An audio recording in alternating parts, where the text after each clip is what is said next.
Clean Sri Lanka நிகழ்ச்சி திட்டத்தின் ஒரு அங்கமாக பாடசாலை மாணவர்களுக்கு வீதி விபத்துக்கள் சம்பந்தமாகவும் வீதி போக்குவரத்து சம்பந்தமாகவும் தெளிவுபடுத்தும் ஒரு வேலை திட்டமாக நாடு பூராகவும் இடம்பெற்றுக் கொண்டிருக்கும் டேக் கேர் வேலை திட்டத்தினூடாக இன்றைய நாளிலும் உங்களை சந்திக்கிறோம்.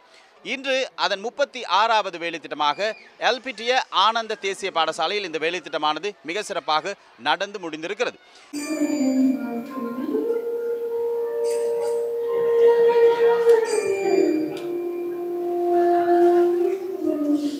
இன்றைய நாளிலும் எல்பிட்டிய கல்வி வலயத்திற்குட்பட்ட ஏராளமான பாடசாலைகள் இங்கே வருகை தந்திருந்தன. குறிப்பாக 17 பாடசாலைகளிலிருந்து 560க்கும் அதிகமான பாடசாலை மாணவர்கள் இன்றைய நாளிலும் கலந்து கொண்டதை நாங்கள் காணக்கூடியதாக இருந்தது.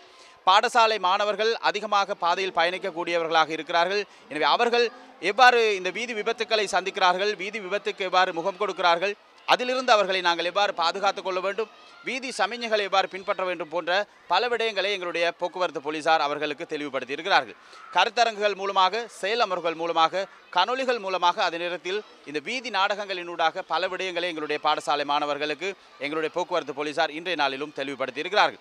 இந்த விடயமானது பாடசாலை மாணவர்களுக்கு மாத்திரமல்ல, ஆசிரியர்கள், மாணவர்கள், அதே போல சமூகத்தில் உள்ள அனைவருக்கும் மிக சிறந்த ஒரு வேலை திட்டமாக இந்த டேக் கேர் வேலை திட்டம் இன்றைய நாளிலும் நடந்து முடிந்திருக்கிறது.